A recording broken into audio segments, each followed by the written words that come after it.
आज के लेक्चर में बच्चों हम डिस्कस कर रहे हैं एनसीईआरटी के एक्सरसाइज का question number 7 and question number 8, chapter number first electric charge and electric field. तो आइए डिस्कस करते हैं बच्चों, क्या है हमारा क्वेश्चन।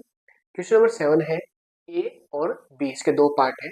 फर्स्ट पार्ट क्या है, an electrostatic field line is a continuous curve that is a field line can not have sudden breaks, why not. मतलब ये क्वेश्चन एक तरीके से इलेक्ट्रिक फील्ड लाइंस की प्रॉपर्टी हमने डिस्कस की थी प्रीवियस लेक्चर में, उससे रिलेटेड उसका ही क्वेश्चन, ठीक है। तो ये क्या बोल रहा है, ये बोल रहा है कि जो इलेक्ट्रिक फील्ड लाइंस है वो उसका जो कर्व है वो कंटिन्यूस होता है, ठीक है, वो सडन ब्रेक नहीं होता। ऐसा क्यों नहीं होता, ठीक है, तो ऐसा तो होता नहीं है। अगर होगा तो क्या होगा, हम अपोजिट डायरेक्शन में क्वेश्चन डिस्कस करें, ठीक है। अगर मान लो जो आपका एक तरीके से, आइए इस पर डिस्कस करते हैं हम, कि मान लो कि नॉर्मली क्या होता है, इलेक्ट्रिक फील्ड लाइन इस टाइप से होती है, ठीक है, इस टाइप से कंटिन्यूस होती है। अगर पॉजिटिव चार्ज की बात करें तो भी जो इलेक्ट्रिक फील्ड लाइन है वो इस टाइप से होती है, पॉजिटिव, ठीक है। पॉजिटिव चार्ज की वजह से इलेक्ट्रिक फील्ड लाइन है अवे फ्रॉम चार्ज होती है।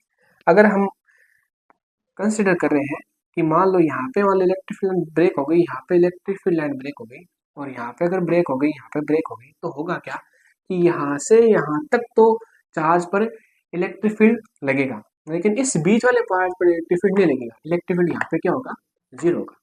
इसी टाइप से यहाँ तक तो इलेक्ट्रिक फील्ड लगेगा, लेकिन इस वाले बीच वाले पार्ट पर अगर ब्रेक होगी इलेक्ट्रिक फील्ड लाइन, ठीक है, तो वहाँ पे इलेक्ट्रिक फील्ड क्या हो जाएगा, जीरो हो जाएगा, लेकिन बाद में वापस लगना स्टार्ट हो जाएगा। ऐसा थोड़ी हो सकता है, इलेक्ट्रिक फील्ड तो कंटिन्यूसली लगना चाहिए, है ना, बीच में ब्रेक नहीं आना चाहिए। तो इस वजह से आप ये बोल सकते हो कि इलेक्ट्रिक फील्ड लाइन ऑलवेज क्या होती है, कंटिन्यूस होती है।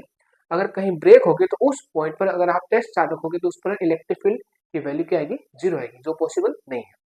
अब देखो बच्चों, सेकंड क्या है, बी पार्ट क्या है, explain why the two field lines never cross each other at any point. तो दो इलेक्ट्रिक फील्ड लाइंस है, वो किसी पॉइंट पर इंटरसेक्ट क्यों नहीं करती, या एक दूसरे एक पॉइंट पर क्रॉस क्यों नहीं करती।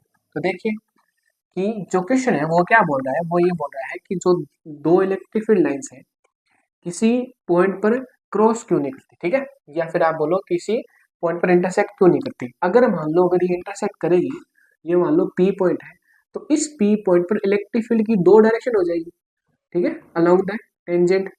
इलेक्ट्रिक फील्ड की क्या हो जाएगी, दो डायरेक्शन हो जाएगी, तो ये हो जाएगी एक इस टेंजेंट के अलोंग हो जाएगी डायरेक्शन। तो एक ही पॉइंट के लिए वेक्टर क्वांटिटी की दो डायरेक्शन कैसे हो सकती है, एक ही पॉइंट के लिए वेक्टर क्वांटिटी दो डायरेक्शन कैसे हो सकती है, पॉसिबल नहीं है। अगर आप यहाँ पे क्या करोगे, अगर आप यहाँ पे टेस्ट चार्ज रखोगे तो वो टेस्ट चार्ज इस डायरेक्शन में जाएगा और इस डायरेक्शन में जाएगा, एक ही साथ दो डायरेक्शन कैसे जा सकते हैं, पॉसिबल ही नहीं है। तो आप इसलिए बोलोगे कि दोनों इलेक्ट्रिक फील्ड लाइन, दो इलेक्ट्रिक फील्ड लाइन कभी भी एक दूसरे क्या करती है, इंटरसेक्ट नहीं करती। अगर वो एक पॉइंट पर इंटरसेक्ट करेगी तो उस पॉइंट पर इलेक्ट्रिक फील्ड की दो डायरेक्शन हो जाएगी, जबकि हमें पता है कि इलेक्ट्रिक फील्ड क्या है, वेक्टर क्वांटिटी है। वेक्टर क्वांटिटी की एक पॉइंट पर एक ही डायरेक्शन पॉसिबल है। तो इस टाइप से ये भी हमारा क्या है, क्रॉस नहीं कर सकते इलेक्ट्रिक फील्ड लाइन। अब देखो बच्चों, जो अगला आपका क्वेश्चन है वो है न्यूमेरिकल टाइप का, ठीक है। जो ये 7 नंबर क्वेश्चन था वो तो था थ्योरी टाइप का, और ये है न्यूमेरिकल का। तो देखिए क्या है हमारे पास है 8 number question. 2 point charges Q A Q B are located 20 centimetre apart in a vacuum, ठीक है। तो दो हमारे पास क्या है, पॉइंट चार्जेस है, और उनकी वैल्यू हमें दे रखी है और उनके बीच की डिस्टेंस दे रखी है। तो आइए एक बार यहाँ पे स्पेस करते हैं। सबसे पहले बच्चों हम लिखते हैं हमारे पास जो गिवन वैल्यू है वो, तो देखिए आंसर हमारे पास बच्चों, सबसे पहले हम लिखेंगे जो गिवन वैल्यू है वो। तो गिवन वैल्यू क्या है, गिवन वैल्यू, गिवन वैल्यू आपके पास है फर्स्ट चार्ज की वैल्यू, वो कितनी है, 3 माइक्रो कूलम, ठीक है। तो इसकी वैल्यू क्या है, 3 × 10⁻⁶ क्योंकि 1 micro coulomb is equal to होता है 3 × 10⁻⁶ ठीक है। सेकेंड चार्ज है, उसकी वैल्यू कितनी है, -3 माइक्रो कूलम, ठीक है। और तो फिर क्या आएगा, -3 10 टू द पावर -6 कूलम। साथ में बच्चों जो दोनों चार्ज है उनके बीच की डिस्टेंस कितनी दे रखी है वैक्यूम में, वो डिस्टेंस दे रखी है r, और r कितनी है, r हम 20 सेंटीमीटर लेंगे, और अगर इसको सॉल्व करेंगे तो वैल्यू कितनी आएगी 20 इंटू 10⁻⁻² मीटर, क्योंकि आपकी जो एक टाइप से इसको रेज कर दे बच्चों, क्योंकि 1 मीटर इज इक्वल टू कितना होता है बच्चों 10⁻² metre, sorry 2 centimetre, 1 metre is equal to होता है 10⁻² सेंटीमीटर, तो 1 सेंटीमीटर कितना होगा 10⁻⁻² मीटर, इस टाइप से। ये तो बच्चों हमारे पास गिवन वैल्यू है। अब हमें क्या फाइंड आउट करना है, फर्स्ट पॉइंट आपका what is the electric field, यानी हमें इलेक्ट्रिक फील्ड निकालनी है at the mid point O, यानी मिड पॉइंट ओ पर हमें क्या निकालनी है, इलेक्ट्रिक फील्ड निकालनी है the line A be joining the two charges, तो दो चार्जेस है उनकी लाइन ज्वाइनिंग पर जो मिड पॉइंट है उस पॉइंट पर हमें क्या निकालनी है, इलेक्ट्रिक फील्ड निकालनी है। तो हमने डायग्राम तो बनाया नहीं, चलो अब बनाते हैं डायग्राम, ठीक है। तो देखिए क्या है, फर्स्ट क्वेश्चन हमें क्या आंसर निकालना है, आइए डायग्राम बनाते हैं। तो फर्स्ट में हमें निकालना है, फाइंड करना है इलेक्ट्रिक फील्ड, ठीक है। तो डायग्राम देखिए, डायग्राम इस टाइप से कंसीडर करना है, हमें ए पॉइंट है, इस ए पॉइंट पर जो चार्ज है उसकी वैल्यू कितनी है +3 माइक्रो कूलम, और इससे 20 सेंटीमीटर डिस्टेंस पर दूसरा चार्ज है नेगेटिव चार्ज है, उसकी वैल्यू -3 माइक्रो कूलम, और ये पॉइंट आपका बी है, इसका मिड पॉइंट बच्चों ओ है, ठीक है। तो एक बात बताओ, टोटल डिस्टेंस आपने आर कंसिडर की है, जो हमें दे रखी है 20, ठीक है, सेंटीमीटर। तो अगर आपको इस मिड पॉइंट पर आपको क्या निकालना है, इलेक्ट्रिक फील्ड निकालनी है, तो इस पर इलेक्ट्रिक फील्ड दो टाइप से आएगी, इस पर जो इलेक्ट्रिक फील्ड आएगी इन दोनों चार्ज की वजह से होगी, ठीक है। तो एक्चुअल में आप बोले तो ओ जो मिड पॉइंट है उस पर नेट इलेक्ट्रिक फील्ड क्या होगी, जो इलेक्ट्रिक फील्ड ए वाला पॉइंट लगाएगा, ठीक है, और प्लस बी वाला पॉइंट, बी वाला जो चार्ज है वो चार्ज लगाएगा, उन दोनों की वजह से यहाँ पे क्या आएगी, इलेक्ट्रिक फील्ड आएगी, ठीक है। तो ओ पर इलेक्ट्रिक फील्ड की डायरेक्शन ए चार्ज की जो किस डायरेक्शन में आएगी, देखो ये पॉजिटिव चार्ज है, तो पॉजिटिव चार्ज से जो इलेक्ट्रिक फील्ड होती है वो होती है अवे फ्रॉम चार्ज, तो इस पॉइंट पर अगर हम डायरेक्शन निकालें तो वो आएगी इस डायरेक्शन में, है ना, पॉजिटिव चार्ज है उसकी वजह से जो इलेक्ट्रिक फील्ड की डायरेक्शन आएगी वो आएगी इस डायरेक्शन में, ठीक है। इसको आप बोल सकते हो O B direction, along the O B direction. और ये नेगेटिव चार्ज है, तो नेगेटिव चार्ज की इलेक्ट्रिक फील्ड की डायरेक्शन होती है वो कैसे होती है, वो होती है टूवर्ड्स द चार्ज, और पॉजिटिव चार्ज होता है उसकी इलेक्ट्रिक फील्ड डायरेक्शन होती है अवे फ्रॉम चार्ज, तो away from charge, away from charge, away from charge. और नेगेटिव के लिए क्या होगी, टूवर्ड्स द चार्ज, यानी दोनों एक ही डायरेक्शन होगी, और वो डायरेक्शन कैसे कंसीडर कर सकते हैं, ओबी वेक्टर बोल सकते हैं आप, या फिर बोल सकते हैं along the direction of OB, ठीक है।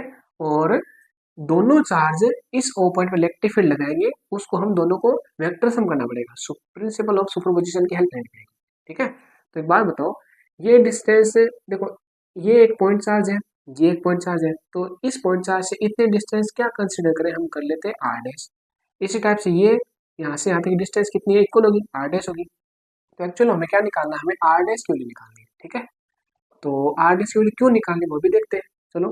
एक पॉइंट चार्ज है, ड्यू टू एक पॉइंट चार्ज की वजह से जो इलेक्ट्रिक फील्ड इंटेंसिटी होती है, इलेक्ट्रिक फील्ड की वैल्यू होती है वो कितनी है बच्चों, के क्यू अपॉन आर स्क्वायर। अब ये आर तो बच्चों पूरी आर है, अगर ये इस आर की बात करो तो ये तो पूरी आर है, लेकिन हमें तो इस पॉइंट जो पॉजिटिव चार्ज है, जो मान लो पॉइंट चार्ज है, इस पॉइंट चार्ज से इस पॉइंट पर आपको क्या निकालना है, इलेक्ट्रिक फील्ड निकालनी, तो आपकी डिस्टेंस तो हाफ होनी चाहिए, ठीक है। ये मतलब आर बाई 2, ये आर बाई 2, तो इस टाइप से आपको यहाँ पे क्या करना है, आर डैश लिखना है, और डायरेक्शन क्या होगी, ओबी वेक्टर, मिड पॉइंट पर। इसी टाइप से नेगेटिव चार्ज की बात करें तो हम इसका मैग्नीट्यूड लेंगे, ठीक है, और यहाँ पे भी कर जाएगा बच्चों आर डैश की स्क्वायर, ठीक है, कि क्यू अपन आर स्क्वायर रहता है, तो डिस्टेंस आर डैश है तो आर डैश की स्क्वायर आ जाएगी, ये भी क्या हो जाएगा बच्चों, ओबी डायरेक्शन, ठीक है। अब देखो इसको थोड़ा सा नीचे सॉल्व करते हैं, ठीक है। अब देखिए टोटल देखो के क्यू, अब आर आर डैश की स्क्वायर की वैल्यू ले, तो देखो हम यहाँ पे आर डैश की वैल्यू निकाल रहे हैं, तो वो क्या होगा, वो होगा आर बाई 2, वो होगा आर बाई 2, इसको इरेज कर रहे हैं, वो होगा आर बाई 2, और आर की वैल्यू कितनी बच्चों 20, इंटू 10⁻²/2। देखो इसको सोल्व करते हैं तो ये हो जाएगा 10। देखो 10⁻1 10⁻², तो 10 की पावर कितनी आ गई -1 मीटर, इस टाइप से। और देखो तो ये वैल्यू इक्वल है, तो कॉमन लोगे तो डबल हो जाएगा ना। आपकी जो टोटल इलेक्ट्रिक फील्ड की जो वैल्यू आएगी मिड पॉइंट ओ पर, तो वो होगी 2 टाइम्स। ठीक है, एक इलेक्ट्रिक फील्ड की 2 टाइम्स होगी, तो एक पॉइंट चार्ज की 2 टाइम्स होगी, तो ये इस टाइप से आ जाएगी वैल्यू के क्यू अपॉन आर डैश की स्क्वायर। ठीक है, डायरेक्शन है ओबी वेक्टर। ठीक है, तो बच्चों ये आपकी इन्फॉर्मेशन है, आप वीडियो को पॉज करके इन्फॉर्मेशन लिख सकते हो। अब हम थोड़ा सा ऊपर क्या बना रहे हैं, स्पेस बना रहे हैं। ठीक है, देखिए आगे आगे अगर हम बात करें तो इसको सॉल्व करना है इस वैल्यू को।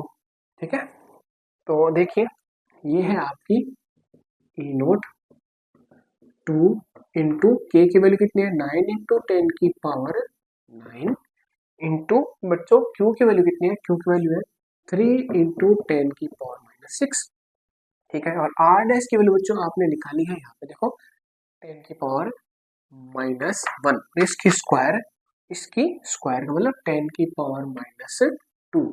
ठीक है, और डायरेक्शन है ओबी। अब इसको सोल्व कर लो, आपका आंसर आ जाएगा। देखो इस टाइप से सोल्व करते हैं। देखो 9 × 3 कितना होता है 27। 27 × 2 कितना होता है 27 × 2 होता है 54। ठीक है, 54 हो गया। अब देखो देखो ये वैल्यू माइनस की है, ये ऊपर जाएगी तो वैल्यू कितनी हो जाएगी प्लस की हो जाएगी, है ना। 9 प्लस का 9 और प्लस का 2 है ना, प्लस का 11, प्लस का 11 माइनस का 6 कितना होगा। ठीक है, प्लस का 11 और माइनस का 6। ठीक है, तो इस तरह से वैल्यू कितनी आएगी, ये आएगी प्लस की 5 वैल्यू। और जो आपका एक तरीके से यूनिट आएगी न्यूटन अपॉन कूलाम है, न्यूटन कूलाम इनवर्स अलोंग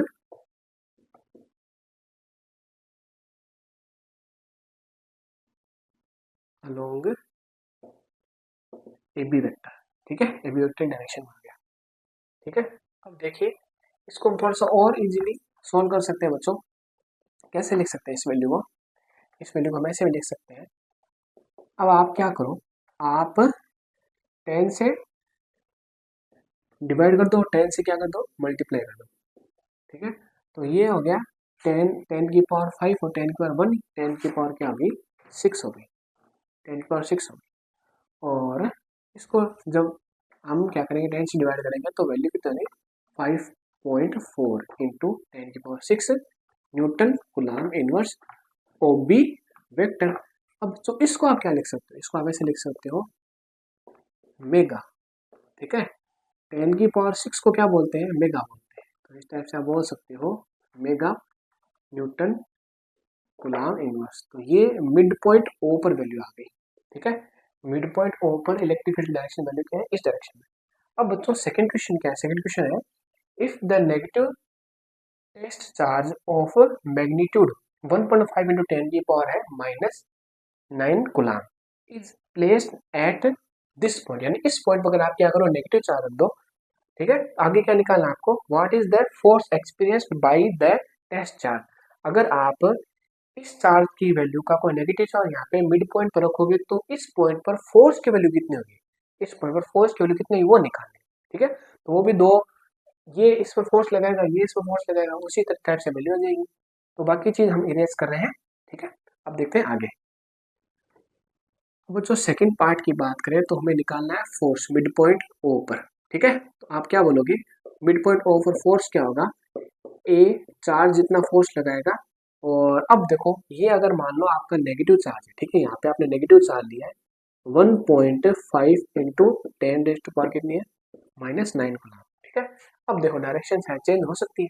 कैसे, ये पॉजिटिव है ये नेगेटिव है, तो ये पॉजिटिव वाला इस डायरेक्शन में फोर्स लगाएगा। ठीक है, अट्रैक्ट करेगा, यानी ये पॉजिटिव ये नेगेटिव, तो ये इसको क्या करेगा अट्रैक्ट करेगा। और ये नेगेटिव और ये पॉजिटिव ये भी नेगेटिव, तो ये क्या करेगा इसको रिपल करेगा। ठीक है, तो यहाँ पे एक्चुअल में जो वैल्यू होगी डायरेक्शन की वो क्या होगी इस डायरेक्शन में, यानी अब आप क्या बोल सकते हो। ठीक है, अलोंग ओ ए डायरेक्शन फोर्स क्या होगा अलोंग ओ ए डायरेक्शन, तो ए पॉजिटिव चार्ज है। ठीक है, वो फोर्स लगाएगा प्लस बी वाला जो आपका नेगेटिव चार्ज है वो फोर्स लगाएगा। तो अब आप फोर्स की वैल्यू कैसे लिखोगे, कूलाम्स के लॉ से, ठीक है। के क्यू ए और क्यू नोट किसके लिए, आपका जो नेगेटिव चार्ज है उसके लिए। तो जो मिड पॉइंट पर चार्ज है उसकी वैल्यू कितनी है, 1.5 माइनस का 10⁻⁹ कूलाम। तो K Q A Q nought upon R dash square, ठीक है। और डायरेक्शन है ओ ए डायरेक्शन। इसी टाइप से आप क्या लिखोगे, K Q B Q nought upon R dash, क्योंकि जो आपकी डिस्टेंस वो तो इक्वल है, डायरेक्शन भी सेम आपकी ओ ए डायरेक्शन। तो इन दोनों का आप क्या हो जाएगा, 2 टाइम्स हो जाएगा, 2 into K Q A Q nought upon R dash की स्क्वायर, और ये होगी डायरेक्शन ओ ए, ठीक है। क्योंकि क्यू ए का मैग्नीट्यूड और क्यू बी का मैग्नीट्यूड क्या सेम है, तो ये क्या हो गया एक्चुअल में 2 टाइम्स हो गया। तो इसी टाइप का आपका क्वेश्चन बन गया, ठीक है। तो देखो अब इसको सॉल्व करना है, वैल्यू पुट करनी है, ठीक है। अब हम लास्ट सॉल्यूशन कर रहे हैं। तो देखिए बच्चों, एफ नोट है मिड पॉइंट पर टोटल नेट फोर्स इन दोनों चार्ज की वजह से, और यहाँ पे है 2, के की वैल्यू कितनी है 9 इंटू 10⁹9, और क्यू ए की वैल्यू कितनी है बच्चों, क्यू ए बोलो या एक तरीके से टोटल चार्ज बोल दो, देखो ठीक है। क्यू ए क्यू बी का मैग्नीट्यूड इक्वल है, तो मैंने यहाँ पे क्या लिखा है, मैंने यहाँ पे क्यू ए ही लिख दिया, ठीक है, 2 टाइम्स क्यू ए, ठीक है, इस टाइप से। तो क्यू ए की वैल्यू कितनी होगी 3 इंटू 10⁻⁶, और क्यू नॉट की वैल्यू कितनी है बच्चों, मैग्नीट्यूड लेना है 1.5 इंटू 10⁻⁹, क्योंकि जो एक तरीके से माइनस प्लस है वो हमने इसको डायरेक्शन में एडजस्ट कर लिया, ठीक है। डायरेक्शन से हम माइनस प्लस सब रिमूव करके सीधे डायरेक्शन की बात कर सकते हैं। अपोन में आर डैश की स्क्वायर, ठीक है, आर डैश की स्क्वायर का मतलब, आर डैश की स्क्वायर का मतलब 10⁻⁻1 की स्क्वायर मतलब 10⁻², ये आ गया आपका। अब देखो बच्चों, इसको जब सोल्व करो, देखो आप क्या करो, आप ऐसे करो कि 1.5 को 2 से मल्टीप्लाई करो, तो 1.5 को 2 से मल्टीप्लाई करो तो 3, ठीक है, 3.0 आएगा, तो 3 कंसिडर करना है, 3 हो गया। 3 इंटू 3 कितना होता है, 3 इंटू 3 होगा 9, 9 इंटू 9 कितना होगा, 9 इंटू 9 होगा 981, ठीक है। अब देखो ये वैल्यू माइनस की 9 और ये वैल्यू प्लस की 9 कैंसिल हो गई, ये वैल्यू ऊपर जाएगी तो प्लस की 2 हो जाएगी, प्लस की 2 और माइनस की 6, तो एक्चुअल में जो वैल्यू आएगी वो आएगी माइनस की 4 न्यूटन, ठीक है, ओ ए डायरेक्शन। अब इसको देखो आप क्या कर सकते हो, 10 से मल्टीप्लाई 10 से डिवाइड कर सकते हो, 10 से आपने मल्टीप्लाई किया बच्चों यहाँ पे, और 10 से मान लो डिवाइड किया, 10 से मल्टीप्लाई किया, तो ये वैल्यू हो जाएगी 8.1 इंटू 10⁻³ न्यूटन। ऐसा क्यों करते हैं, क्योंकि हमें ना एक वैल्यू, अब ऐसे इसलिए करते हैं क्योंकि इसको हम क्या बोल सकते हैं, 10⁻4 को कुछ नहीं बोलते माइनस की, 10⁻⁻4 को कुछ नहीं बोलते, 10⁻³ को हम बोल सकते हैं मिली, ठीक है। तो लास्ट वैल्यू आएगी 8.1, ठीक है, 10⁻³ न्यूटन, या आप बोल सकते हो milli newton along the direction of O A, total net force. ये वैल्यू बच्चों आ गई है, ठीक है। तो इस टाइप से बच्चों हमने 2 न्यूमेरिकल सॉल्व कर लिए हैं। अब हम मिलेंगे नेक्स्ट वीडियो में, तब तक के लिए ऑल द बेस्ट। ऐसे ही पढ़ते रहिए और कमेंट कीजिए कि आपको वीडियो कैसा लगा।